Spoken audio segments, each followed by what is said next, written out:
안녕하세요. 글로벌 명의 명클릭 진행하는 이기수입니다. 흡연 인구가 늘어나고 있는 데다가 미세먼지도 심해지고 해서 숨쉬기 굉장히 힘든 때입니다. 더불어서 호흡기 질환자가 굉장히 늘어나고 있죠. 오늘은 호흡기 질환 중에서도 가장 최악이라고 하는 만성 폐쇄성 폐질환 COPD라고 흔히 말하죠. COPD에 대해서 알아보는 시간을 갖겠습니다. 특히 COPD를 치료하는 방법이 마땅한 치료법이 없어서요. 많은 사람들이 고민하고 있는데요.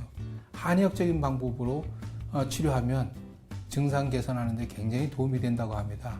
오늘 한의학 쪽에서 한약요법에 대해서 특히 복합 한약요법에 대해서 자세히 말씀해 주실 한의사 선생님 모셨습니다. 한의학 박사 김남선 박사입니다. 박사님 안녕하세요. 네, 안녕하세요. 김남선입니다. 반갑습니다. 반갑습니다.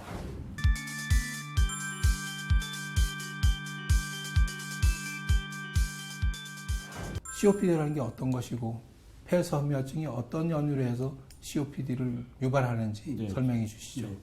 COPD는 아시다시피 그 폐섬유화증하고요. 그다음에 폐기종, 그다음에 이제 기관지 확장증, 기관지 천식. 요거 네 가지를 얘기하는 거거든요. 그 기관지 증상하고 폐 증상을 묶어서 이제 COPD라고 그러죠. 근데 이제 환자들이 COPD라 그러면 상당히 어려운 의학 용어고 잘 모르고 이제 그런 수가 많은데요. COPD는 이제 말씀하신 대로 폐쇄성 폐질환인데요. 우리나라 사람의 10%가 폐쇄성 폐질환을 앓고 있다고 그럽니다. COPD 그러니까 COPD에 걸리면, COPD를 갖게 되면 우리 몸의 폐는 어떤 상태로 변화합니까? 혹시 그게 이게 뭐 솜처럼 이렇게 뭐 섬유화 현상이 가득 차서 네. 길이 없어진다든가 뭐 여러 가지 증상이 있을 법한데요. 이제 우리가 기관지 점막이나 폐포가 우리가 기관을 보면 코로 이제 숨을 쉬면서 기관을 통해서 들어가고요. 그 다음에 양쪽 폐로 나눠지면서 폐 속에 들어가 있는 게 기관지거든요. 그 다음에 이제 폐포하고 이제 기관지하고 그 사이가 세기관지. 그러니까 우리가 포도송이를 생각해 보면 포도송이가 이렇게 가지에 이렇게 널려 있는데 그 송이가 폐포라고 보면 되고요.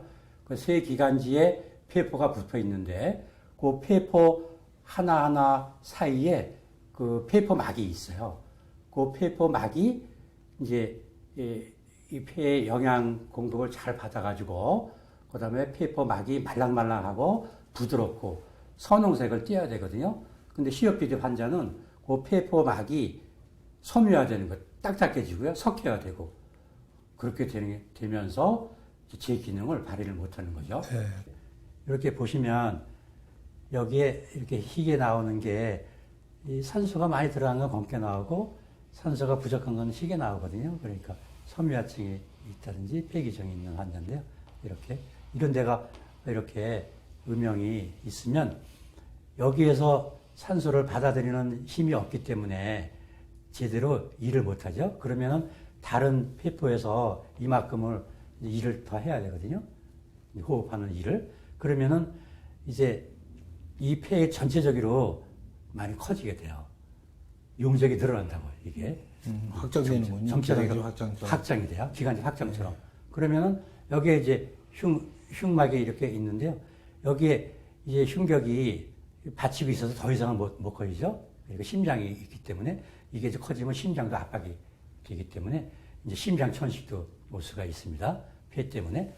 그래서 이런 데가 이제 공기가 안 들어가니까 그만큼 확장이 되는데 확장이 된 만큼 많이 폐가 피곤해지는 거예요. 일을 많이 하니까. 다른 폐포가. 결국은 이제 숨이 더 차게 되죠. 처음에는 숨찬 게 좀 죽다가 점점 폐가 커지면서 숨찬 게 이제 심해집니다. COPD 환자들은 심장병도 얻기가 쉽다고 조금 전에 말씀하셨어요. 네. 그러면 치료도 심장 쪽의 영향을 같이 줄이는, 악영향을 줄이는 약제를 같이 써야 되겠군요.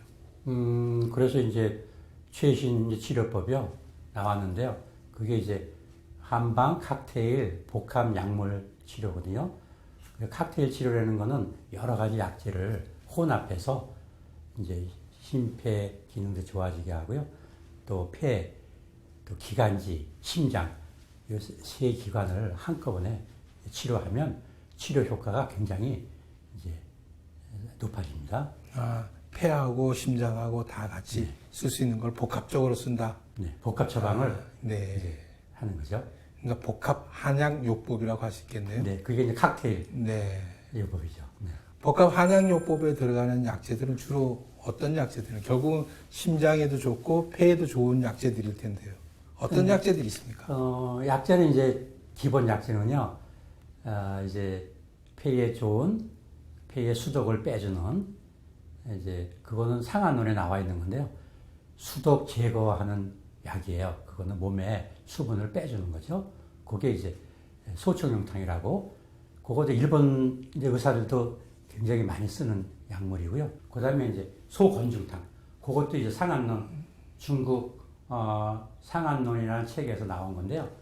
소청용탕하고 소건중탕은 이제 기본 의서에 있는 거죠. 그 다음에 동의보감에 나와 있는 게 보증이끼탕이에요. 보증이끼탕은 이제 심폐기능도 좋아지게 하고요. 또 심폐기능이 안 좋은 사람들이 대부분이 이제 체중이 빠진다든지 식욕이 없어지고요.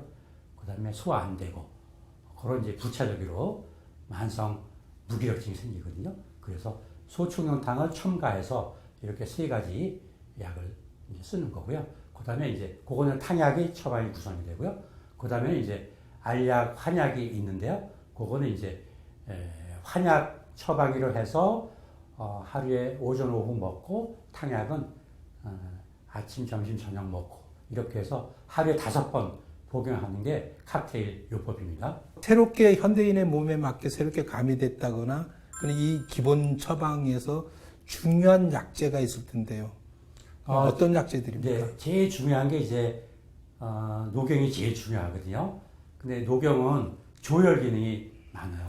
그러니까 혈소판이라든지 백혈구, 그다음에 이제 임파구, 그 개개의 그 혈액 양을 늘려준다든지 혈액 성분을 풍부하게 해주는 게 노경 효과거든요. 그래서 노경이 이 백혈구라든지 임파구, 특히 이제 이 기관지나 기관지 협착이나 기관지 천식이나 이런 거는 그 기관지 평활근이 좁아져서 생기는 거거든요.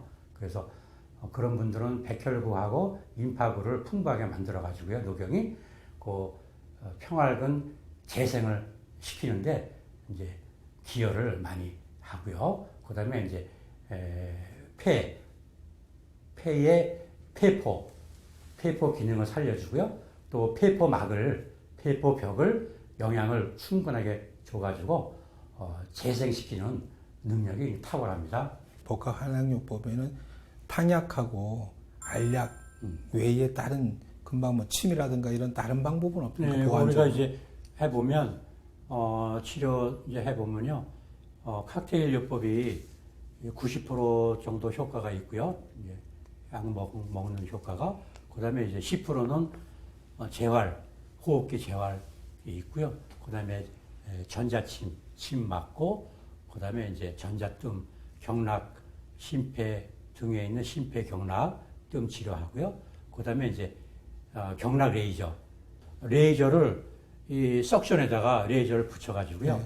레이저를 경락으로 넣고, 네. 그다음에 이제 심폐 경혈 경락을 이제 석션 마사지 하면서 자극해주는 자극을 하면서 경락을 활성화 시키는 네. 거죠. 그러니까 침 놓는 효과, 또 뜸 놓는 효과, 그다음에 레이저 효과, 이렇게 해서 복합적으로 이제 치료를 하게 됩니다.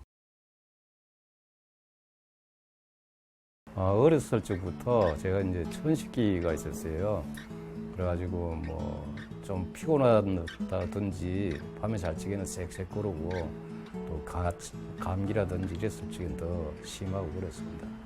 지금은 밤에 잘 적에는 쌕쌕거린다든지 뭐 기침 감기 또 감기도 없었고 근래에는 기침도 그렇게 하지 않았고 그렇게 많이 좋아졌습니다.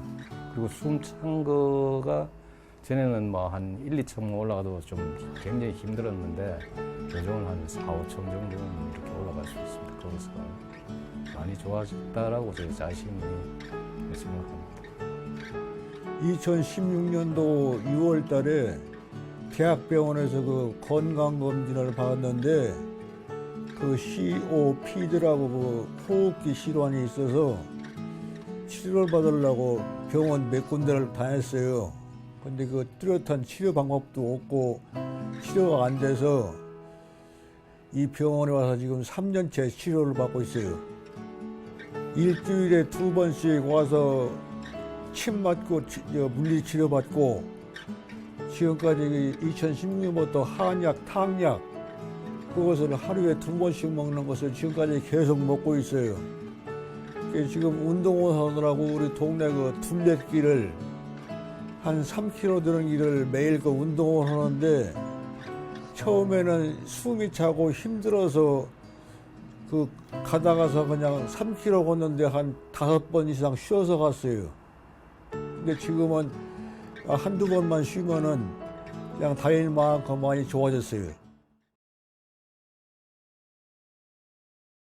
혹시 일반인들이 담배 당연히 한 최대 위험 문제가 담배니까 담배 당연히 끊어야 되겠죠, 그죠? 일반인들이 COPD를 막기 위해서 COPD가 오는 걸 또 증상을 개선하기 위해서 주의해야 될 점, 뭐 조심해야 될 것들. 담배는 보통 이제 10년 피면은 하루에 한 각씩 10년 피면 그 타르나 니코틴이 30년 간다 그러거든요. 그러니까 40에 끊어도 70, 80 돼야지만이 어느 정도 깨끗해지는데 그게 깨끗해지면 다행이지만은 그대로 가는 수가 있거든요. 침착이 돼가지고. 그러면 이제 COPD 때문에 고생을 많이 하죠. 오늘은 그 김남선 박사님 모시고 만성 폐쇄성 폐질환 COPD 이기는 법을 알아봤습니다. 특히 한의학적으로는 어떻게 대처하는지 또 일상생활에서는 뭘 조심하고 해야 되는지 그런 것에 대해서 자세히 알아봤습니다. 고맙습니다. 오늘 도움 말씀 주신 김남선 박사께 다시 한번 감사 인사드리겠습니다. 고맙습니다. 네, 감사합니다. 수고하셨습니다.